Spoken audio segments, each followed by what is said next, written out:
कक्षा 10 गणित प्रश्नावली 1.1। प्रश्न 1, निम्नलिखित संख्याओं को अभाज्य गुणनखंडों के गुणनफल के रूप में व्यक्त कीजिए। जिसमें प्रश्न दिया गया है 140। 140 को अभाज्य गुणनखंड के रूप में व्यक्त करना।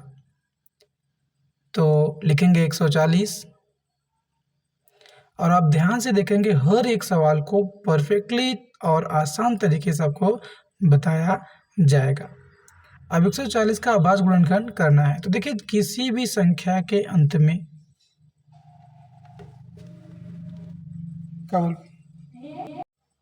0, 2, 4, 6, 8 आता है तो वह संख्या 2 से विभाज्य होगी।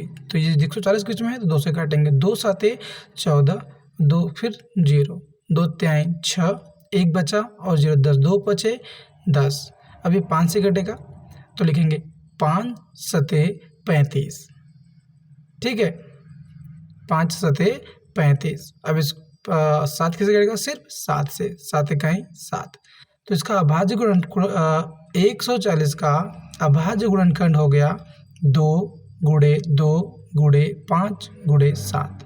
तो इसको आसान भाषा में लिख सकते हैं और आसान तरीके से लिख सकते हैं। 140 बराबर 2 के घाते 2 गुणे 5 गुणे 7। आशा करते हैं कि आपको चीज़ें समझ में आ रही होंगी। ठीक है, अब हम इसके बाद चलते हैं अगले प्रश्न पे। अगला प्रश्न है हमारा 156। 156 का अभाज्य गुणनखंड करना। ठीक, तो देखिए भैया 156 जो ये संख्या है इसके लास्ट में देखेंगे तो क्या आता है? 6 आता है। अर्थात जब ये 6 आता है तो ये संख्या 2 से विभाज्य होगी। तो 2 से काटेंगे।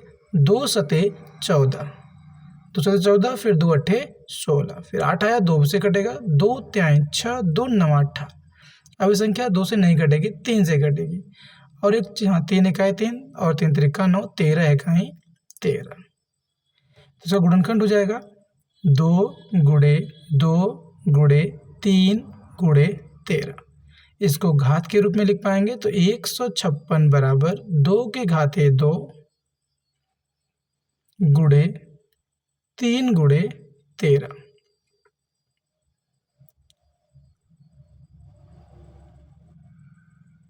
ठीक है, अब हम चलते हैं अगले प्रश्न पे। तीसरा प्रश्न 3825।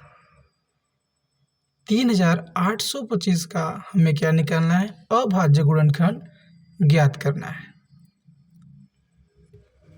तो लिखेंगे 3825। तो देखिए इसमें एक चीज़ और सीखेंगे कि यह संख्या 3 से कटेगी। देखिए 2 से तो कटने से रहा क्योंकि इसके अंतिम में ना 0 है, ना 2 है, ना 4 है, ना 6 है, 8 है। तो 2 से नहीं कटेगी। तो क्या 3 से कट सकती है? तो ऐसी स्थिति में हम क्या करते हैं कि सभी पदों को जोड़ देते हैं। जैसे 3 धन 8 धन 2 धन 5। जोड़ने पर देखिए इसका योगफल कितना आता है। तो इसका योगफल हो जाएगा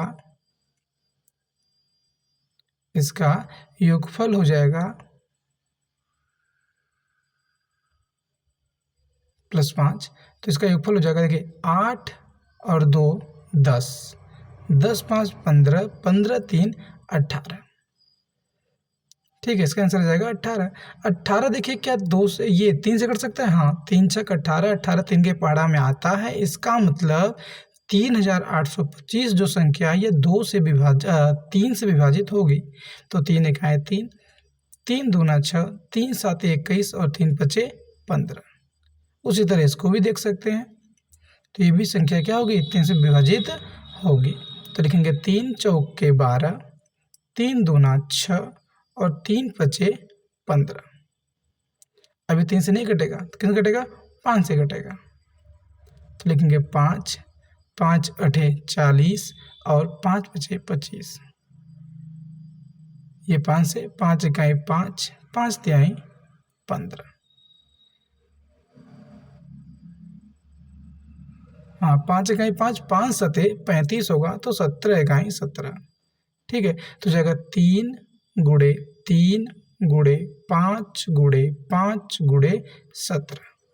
तो इसका घातांक के रूप में क्या हो जाएगा 3825 बराबर 3 के घाते 2 गुणे 5 के घाते 2 गुणे 17।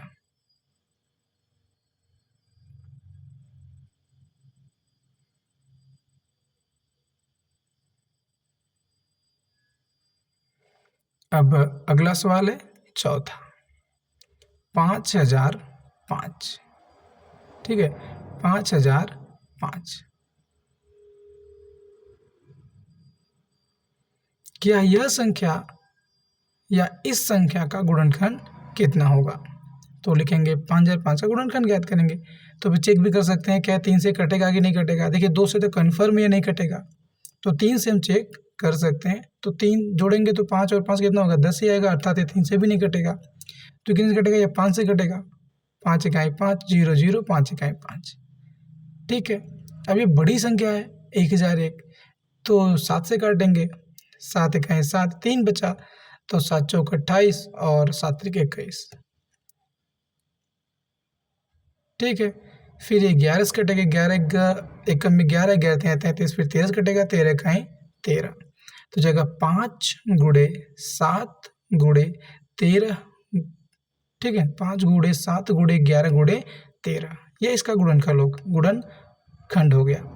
अब सवाल नंबर 5, और सवाल नंबर 5 है 7429 बराबर 7429। संख्या कितने से घटेगी?